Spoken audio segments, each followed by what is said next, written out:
আলাইকুম। থাম্বনেল দেখে যেটা চিন্তা করছেন যে পিনাকি কিভাবে অ্যাডভোকেট সাইফুল ইসলাম আলিফকে মারলো, সেটা জানার আগে আপনাদেরকে একটু স্মরণ করিয়ে দেই।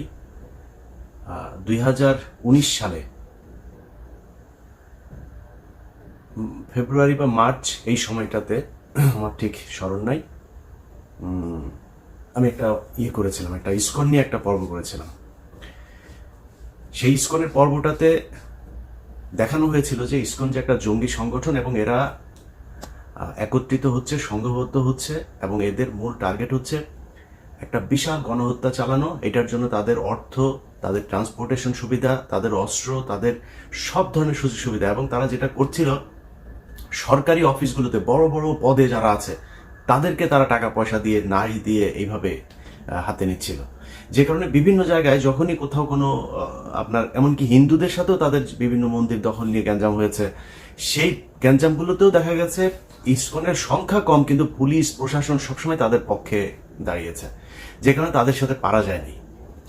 তো ওই সময় কিছু কিছু বিশেষজ্ঞ আছে, সেই বিশেষজ্ঞদের নাম বলতে চাই না, আর ঝামেলা আর বাধাইতে চাই না, কারণ 5 বছর অনেক যন্ত্রণা সহ্য করে আসছি, তো একটু শান্তিতে থাকতে চাই। হ্যাঁ, তো তারা বলেছিল ইসকন নাকি একটা তাবলিগ সংগঠনের মতো, এরা তাবলিগের মতো গান টান গায়, হ্যাঁ, এরা কৃষ্ণ ভাবনা করে, তো এটাই হচ্ছে তাদের মূল কাজ।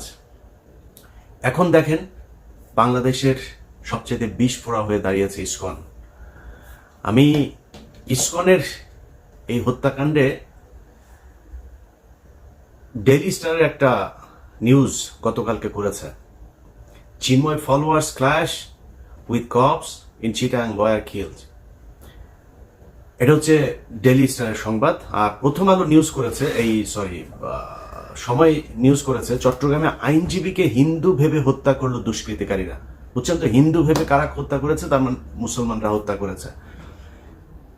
তো সমস্যাটা এইখানেই। এখনো পর্যন্ত এই গণমাধ্যমকে কিছুই করা হয় নাই, গণমাধ্যমে কিছুই হয় নাই।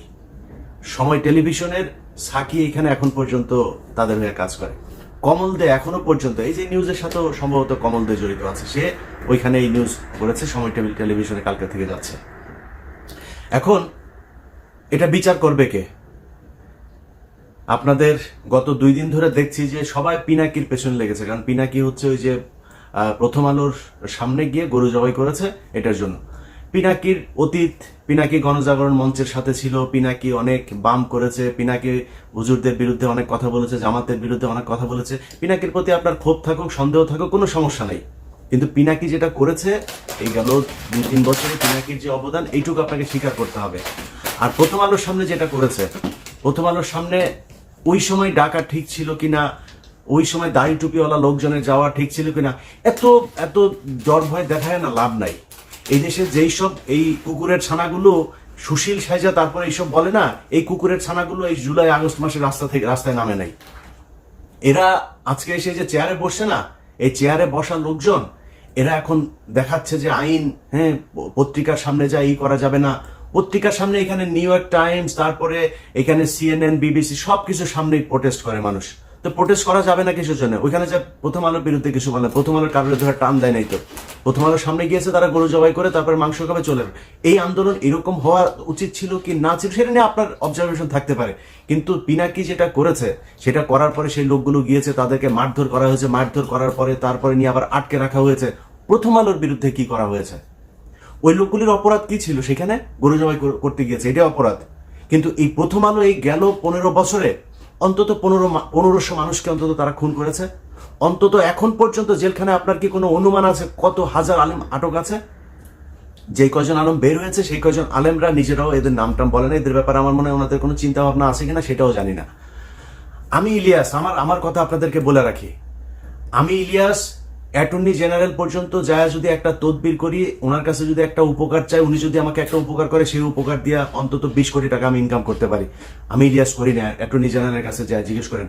যতবার তাকে ফোন করেছি এই রাষ্ট্রের জন্য ফোন করেছি, এই আলেমদের ছাড়ানোর জন্য ফোন করেছি, বাবুল আক্তারের কথা বলেছি, BDR এর হত্যাকাণ্ডে যারা আছে তাদের কথা বলেছি, কোনোদিন পার্সোনাল কোনো ইন্টারাকশন তার কাছে যায়নি, জিজ্ঞেস করেন যায়।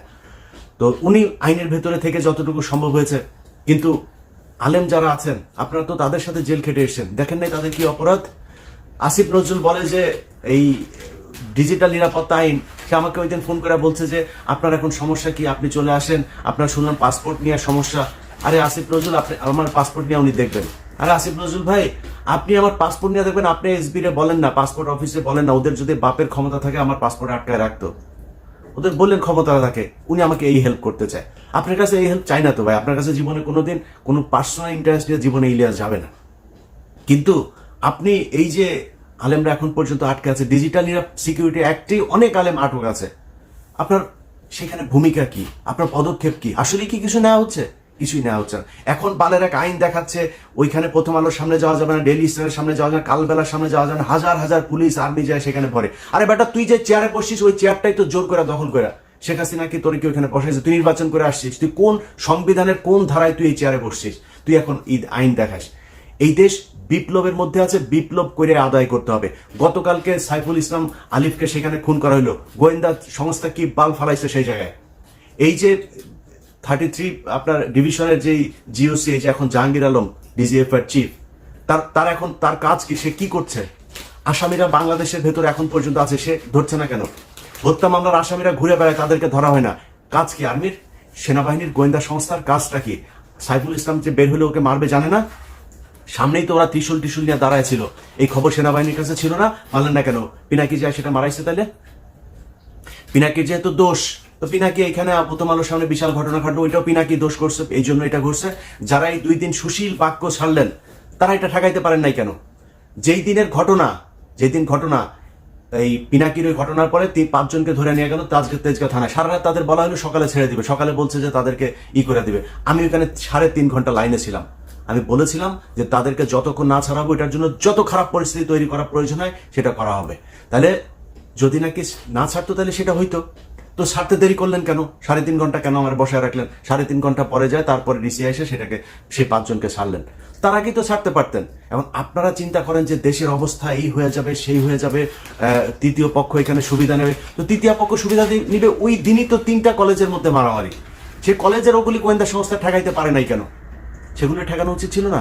ইসকন এখনো পর্যন্ত যেগুলো করে, ইসকনের লোকজনকে ধরেন না কেন?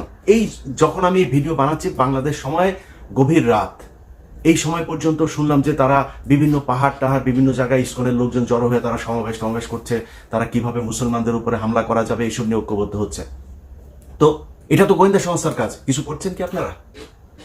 এখন প্রথম আলো, ডেইলি স্টার আর হচ্ছে গিয়া এই এইটা হচ্ছে বাংলাদেশের সবচাইতে সেন্সিটিভ জায়গা। এই যে ডেইলি স্টারের যে সংবাদ, যে পুলিশ আর আইনজীবীদের এই ইসকনের নামও নেন, একটা জায়গায় ইসকনের নাম নেয়, ওই যে চিন্ময়ের নাম নিচ্ছে, চিন্ময়ের ফলোয়ার্সদের মধ্যে পুলিশের একটা সংঘর্ষ, সেখান থেকে একটা এই নিয়ে হাসপাতালে ভর্তি করেছে, হাসপাতালে ভর্তি করার পরে তারপরে ডাক্তার তাকে কর্তব্যরত ফিজিশিয়ানস তাকে আপনার প্রোনাউন্স করছে যে হি ইজ ডেড। এখন এর বাইরে কোনো তথ্য তারা জানে না, তারা এইভাবে একটা মিস ইনফরমেশন মানুষের মধ্যে ছড়াই দিল।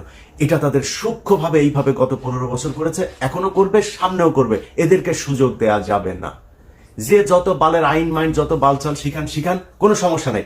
ডেইলি স্টার, প্রথম আলো, আপনার এলাকায় যারা কিনা এদের এই যে পত্রিকার ইটি দেয় না, এদেরকে বলতে হবে এটা আমার মত প্রকাশের স্বাধীনতা। প্রথম আলো, ডেইলি স্টার যেমন মত প্রকাশ করে না, আমার মত প্রকাশের স্বাধীনতা। যে এরা হচ্ছে গিয়ে অন্য দেশের এজেন্ট, এরা পত্রিকা না। ডেইলি স্টার, প্রথম আলো এই দেশের দুষ্কৃতিকারী, তারা দেশদ্রোহী, তারা পত্রিকা না, পত্রিকা সাংবাদিক না, এদের পত্রিকা সাংবাদিক টেলিভিশন। আপনি যিনি দিনাজপুরে বসে আছেন চট্টগ্রামের ঘটনার জন্য আপনার খারাপ লাগছে না? যিনি চুয়াডাঙ্গা আছেন খারাপ লাগে না? জামালপুর আছেন খারাপ লাগে না? কুমিল্লা আছেন খারাপ লাগে না? ব্রাহ্মণবাড়ি আছে খারাপ লাগে না?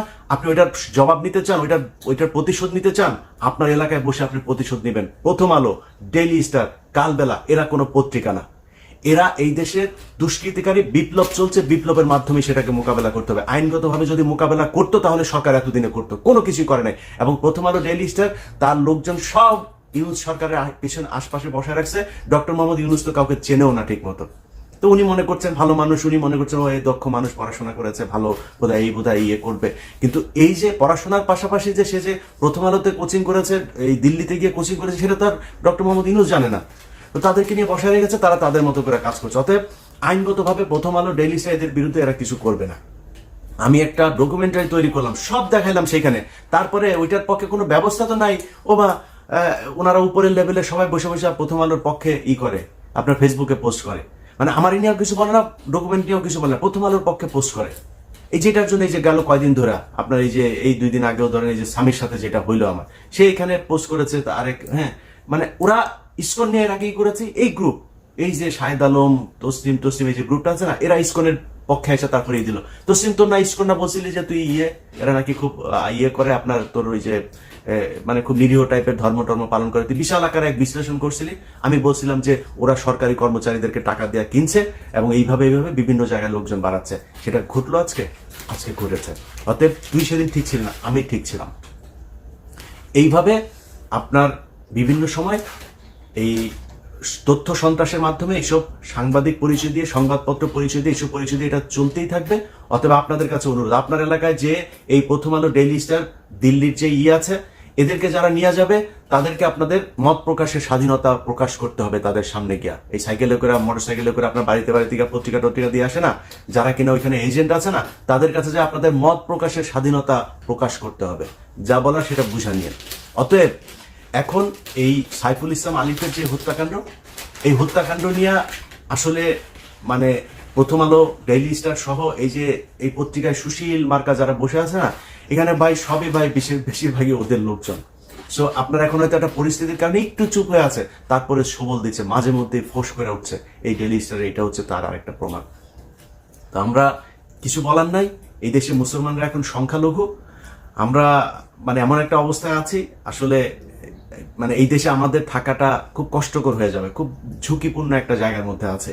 কারণ ওরা সবাই চায় এই দেশটা ভারত নিয়ে নেক, ভারতের সাথে মার্চ করুক। এই হিন্দুদের সাথে আবার বুদ্ধিজীবীরা, সুশীলরা, এখন যারা সরকারে বসেছে, এদের ভেতরেও মানে আমার মনে হয় ডক্টর মোহাম্মদ ইউনুস বাদে এখানে যারা আছে প্রায় সব কটাই এইটাই চায়। তো এটা চাইলে আমরা এটা করে এটার কেমনে কি করবো বলেন? কিছু করার আছে? করণীয় আছে আমাদের? কিছুই করণীয় নাই।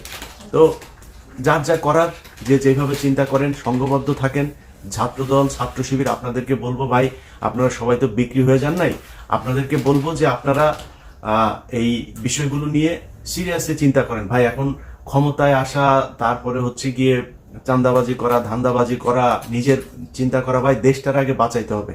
এই দেশটার জন্য যদি প্রয়োজন হয়, আবারও বলে নিচ্ছি, এখন তো আমার দেশে গেলে সমস্যা নেই, যদি প্রয়োজনে আপনারা যদি সেরকম কোনো পরিস্থিতি মনে করেন যে দেশে হচ্ছে, ভারতের সাথে যুদ্ধ করতে হবে, আমি আপনাদেরকে কথা দিলাম, আমি ইলিয়াস হোসেন ফার্স্ট পার্সন বুকে গুলি নেওয়ার জন্য দেশে ফিরে আসবো ইনশাল্লাহ। কোনো সুবিধা নেওয়ার জন্য আসবো না। যদি গুলি নেওয়ার সেই পরিস্থিতি তৈরি হয়, ইনশাল্লাহ প্লেনে চড়বো। অতএব আপনাদের কাছে অনুরোধ, রাজনীতি করেন, যা করেন, যেইভাবে করেন, ভাই দেশটা খুব সমস্যার ভেতরে আছে। এই দেশের বিপ্লবটা শেষ হয় এবং অনেক কিছু এখন পর্যন্ত করতে হবে, সেটা বিপ্লবের মাধ্যমে। আপনাদেরকে এর আগের বার বলেছি যে এই যে আপনার ছায়ানট, তারপরে উদিচি, এগুলো আছে না, এরা এই যে শিল্পকলা একাডেমির করে দখল করে রাখছে। আমি জানি না সেটার অবস্থা কি। আপনাদের কাছে অনুরোধ ভাই, এই যে কলরব আছেন, সাইমন শিল্প গোষ্ঠী আছেন, আরো অনেক জামাত শিবিরের অনেক প্রতিষ্ঠান আছে, কওমিদের অনেক প্রতিষ্ঠান আছে, আপনারা যায় সেগুলো ভাই দখল করবেন। আপনাদের নাটক চলবে, আপনাদের গান চলবে, আপনারা সিনেমা বানাবেন, এগুলো চলবে। সো তারা যদি করতে যায়, তারা তাদের মতো করুক, আপনাদের সময় দিয়ে তারপরে তাদের করতে হবে। শুধু তারা সেটা দখল করে রাখবে, এটা হবে না। বিপ্লবের অনেক কিছু ভাই দখল করে নিতে হবে। এখনো পর্যন্ত আইনগতভাবে এই সুশীলদের হাতে নেবেন। এই সুশীল কুকুরের ছানারা, এরা জীবনে আপনাদের কথা বলবে না, আমাদের কথা বলবে না। যারা জীবন দিয়েছে তারা এই সুশীল না, তারা এখানে কোনো চেয়ারও পায় নাই, তারা কিছুই পায় নাই। একমাত্র এই নাহিদ আর আসিফ, দুইজন এখানে আছে, দুইজন তারপরে খুবই সংখ্যালঘু প্রজাতির হয়ে আছেন। আসিফ যেসব কথাবার্তা বলেন, সেসব কথাবার্তা বলার পরে তাকে আবার নানানভাবে থ্রেট দেওয়া হয়, এটা বলা যাবে না, ওইটা বলা যাবে না। নাহিদ তো এমনি চুপচাপ থাকে, একটু যেটুকুই করতে চায় সেটুকুও মনে করেন তাকে বাধা দেওয়া হয়। এই দোষ ওই দোষ নানান কিছু করে তাদেরকেও কোণঠাসা করার চেষ্টা করা হচ্ছে। তো বিপ্লবের যেই মানে চরিত্র, সেটা আসলে সরকার ধারণ করে না, যে কারণে এখনো বাইরে থেকে ফোর্সগুলি আপনাদেরকে ভাই এই বিপ্লবের সমাপ্তিটা করতে হবে, পরবর্তী যা করা সেটা করতে হবে। সবাই ভালো থাকবেন, আল্লাহ হাফেজ।